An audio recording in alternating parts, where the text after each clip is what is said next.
Birds Fly South from the UK, the schizophrenic film. They're basically a love story between two brothers for a long time. And it was well acted. Straight up drama. It's obviously an interesting film, and kind of tugged on my heartstrings a little bit. And it's a matter of perspective of the individual. I was really touched by how the schizophrenic brother was walking around, and on the outside, unless you knew he was mentally ill, which became clear throughout the film, at first he looked like pretty much normal. Yeah. And that he was just by himself out there trying to make it through to his brother.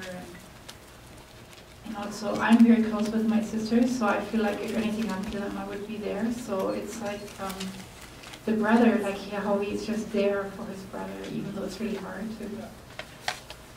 Yeah, love comes at a cost sometimes. It's interesting from because it's filmed from two perspectives. It's with both brothers, obviously. With the one brother, you know, his love for his brother comes at a huge cost. Like he tries to explain to him, but of course, you know, he's not going to listen. Go ahead. Yeah, my generation is dealing with people that are getting Alzheimer's, telling that they're not getting Alzheimer's, and so people that you seem whole and they're sort of evaporating before your eyes, so I really felt it's a very similar scenario when you love someone and you're incapacitated and you want to help, but you're frustrated and you're bitter too. Because you feel there's a responsibility there, and love automatically makes you responsible. And you know, you got a real sense that the older brother was going into it, that he had mom as well. I thought it was a great film, love, and it said a lot in very succinctly. Yeah, in the end, it's so funny because it's almost like a happy ending where the brother looks at the mailman and the yellow envelopes, and when they're having a bath, he was talking about the yellow envelopes. He's going to get money in the yellow envelopes. So it's like in the brother's world, schizophrenic's world, it's like a happy ending. It's like things are good.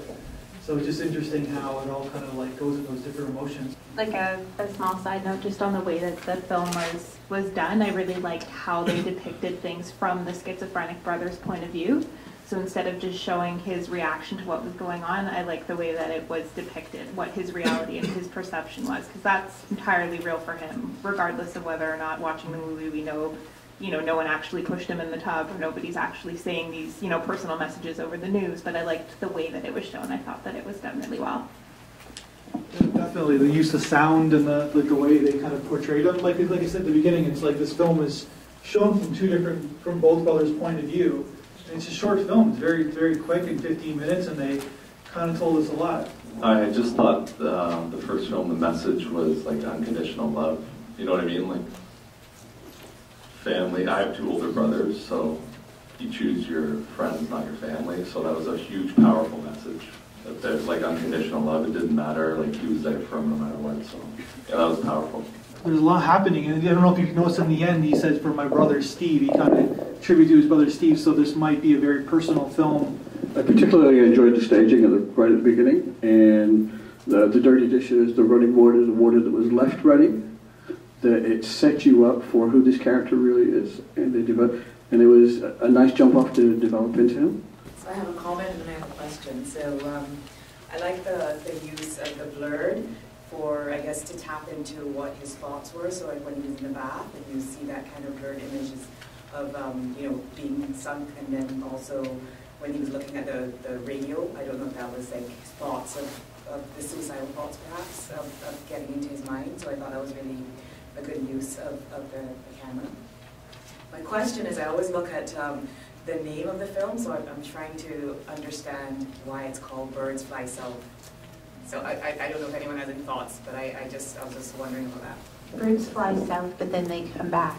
And the same for people, trying to survive with schizophrenia or forms of dementia. Other people have coined phrases like when the clouds part.